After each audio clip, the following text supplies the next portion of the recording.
In this tutorial, I'm going to be showing you how to start your own profitable faceless YouTube channel based off of the Bible, and that can potentially make you anything from $500 every month. And since this is Christmas season, you can start creating content around the birth of the Savior. It's so exciting. The video you actually watched was actually created from scratch to finish with free AI tools, and I'm going to be showing you exactly how I did that video. Faceless YouTube channels are really blowing up, and it's going to continue even into 2026. And basing your own faceless YouTube channel around the Bible is going to be profitable, because a lot of people are actually interested in Bible stories, because a lot of people are looking for simple ways to understand the scriptures. This video is going to be a thorough 5-step process, so make sure you stay until the end so you won't miss out on any part. And if you're yet to subscribe to this channel, please hit on the subscribe button so that you become a part of our growing family.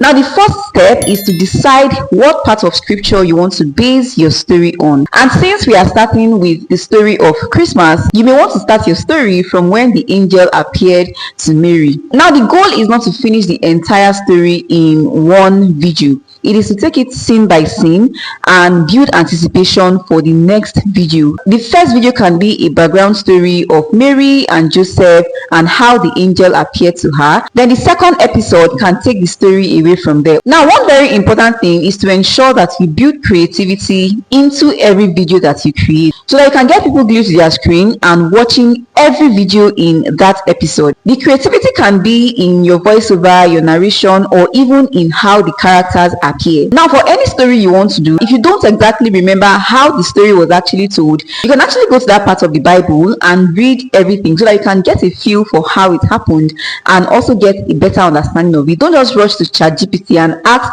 ChatGPT to give you the account. If not, you won't be able to tell the story in your own way. Now, after getting a full grasp of the story, you can now go to ChatGPT and ask it to summarize that part of the story and also elaborate it into scene by scene. Once inside of your ChatGPT, you can go on to prompt your ChatGPT to create the script for you. So I'm going to paste this prompt, and it says, I want to create an exciting and highly engaging story about the birth of Christ from the account of Luke. And the reason why I'm saying the account of Luke is because the Luke gospel has a more in-depth explanation of the birth of Christ than any other gospel. Please write short script for me, followed by prompt for each scene to create still images of the characters using Nano Banana. Right, I'm going to also let it know the kind of characters that I want. Do I want to create characters that look like human beings, or do I want to use cartoon characters? So I'll say I want to make use of cartoon characters, and then ChatGPT is going to go on to create output for us. So after the generation, you can now go on to read through what it has generated. And once you're satisfied, the next thing would now be to start generating our still images inside of Nano Banana. So if you're not familiar with Nano Banana is Google's Gemini state-of-the-art image generation tool that you can use to create images for free. And the good thing with Nano Banana is it can generate consistent images of characters. All right, so I'm going to be showing you how to do that real quick. So going through the output that ChatGPT generated, I find that the prompt that was generated for each of the episodes was not really detailed. So I had to say, now let's dwell on episode 1. So we're going to be taking the episode one by one. So this is pretty simple and very logical. So once you give it that first prompt, it generates the output. Just go through it and then see how you can proceed from there until you achieve the result that you're looking for. Okay, so I'm going to click on enter now, and then it's going to go on to generate the prompt for each scene in episode 1. Episode 1 has now been expanded, and we can see that we have 5 scenes. So what we're going to now do is to take each scene and then copy the prompt and get into Nano Banana to create the image. Go to your Chrome browser, just search for aistudio.google.com, click on the first search results, and that's going to bring you into Nano Banana. But if you haven't used it before, you might see something different. It might just ask you to maybe click on get started or sign up. So just follow that process and get into it. You can also do this on your phone, of course. All right, so I'm going to open a chat. So I've entered the prompt now, and I'm just going to click on run, and then we're going to wait for Nano Banana to generate our image. So the good thing with Nano Banana is it's very simple to use.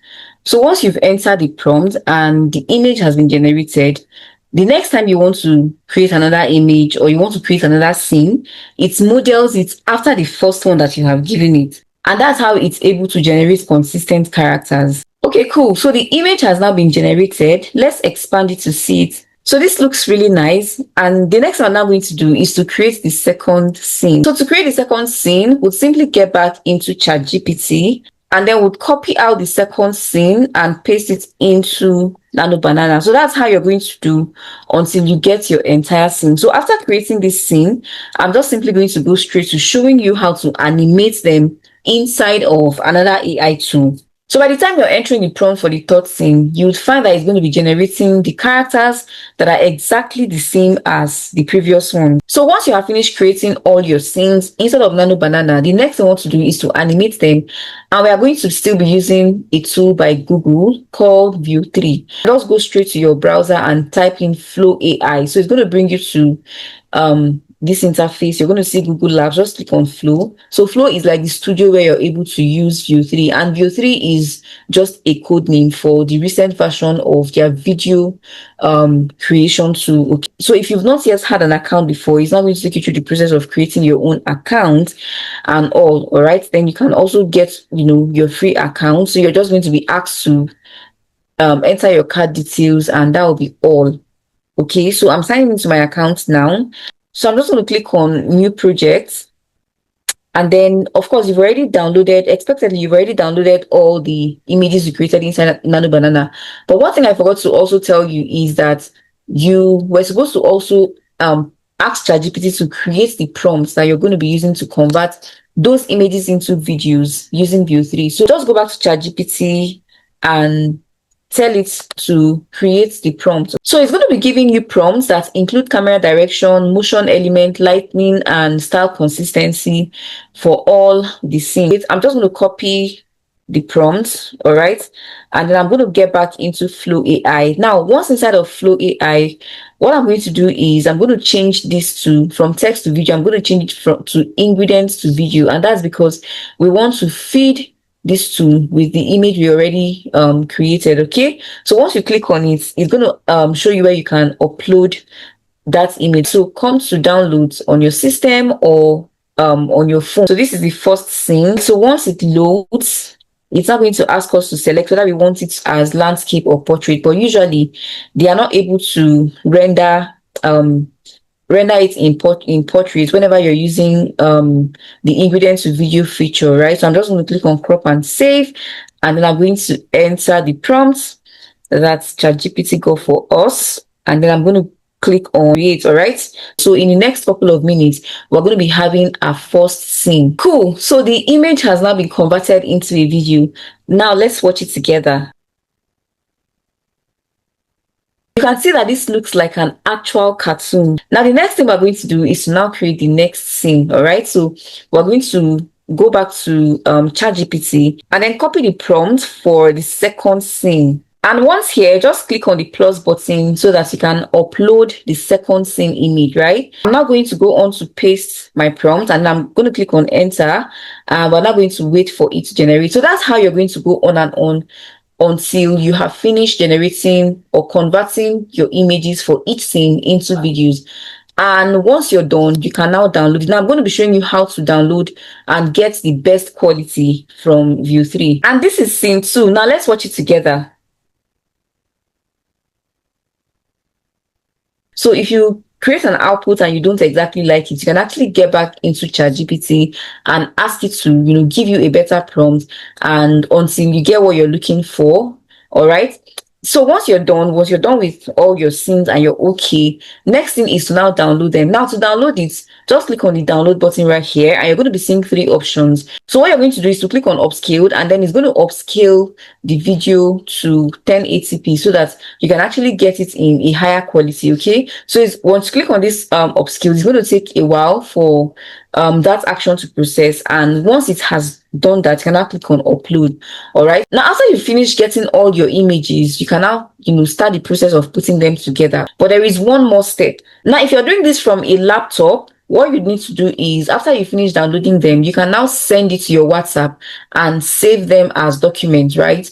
So that you'll be able to download them from your phone and also still get good quality, all right? But then if you're doing it from your phone, you can just easily save them, all right, to your gallery or maybe to your file manager. After you finish animating your video, the next thing you want to do is to add a voiceover or narration. Now you can either choose to narrate by yourself by recording your own voice, or you can use AI tools to generate the voiceover.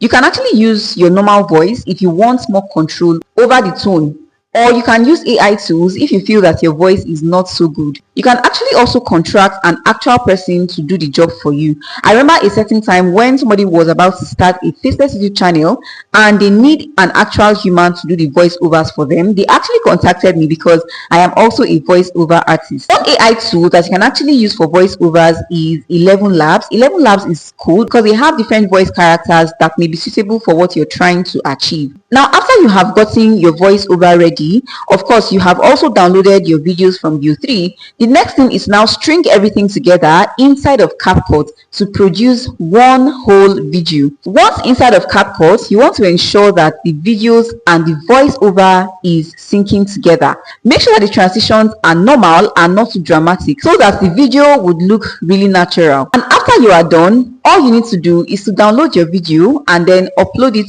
to your YouTube channel. One very important thing is to ensure that your YouTube channel is also properly optimized. The name of your YouTube channel and the banner and other customization that you decide to use on your channel is very, very important because it's also going to impact on the visibility of your channel. Perhaps in another video, I'm going to be talking to you on how to properly optimize a faceless YouTube channel for increased visibility. I'd like to hear from you in the comment section what you think about this video. Are you going to be starting your own Faceless YouTube channel very soon, or you're going to be waiting till next year? Like I said, starting with the Best of the Savior is one good way to get increased visibility to your page because Christmas is a trending keyword right now and a lot of people are searching. And this is where I'm going to be drawing the curtain on this tutorial. If you're yet to subscribe to this channel after getting all this value, please hit on the subscribe button and subscribe to our channel so that you become a part of our family. And on this channel, we talk about how to grow your income online and also a whole lot on sales, marketing, and advertising. And until I come your way next time, bye for now.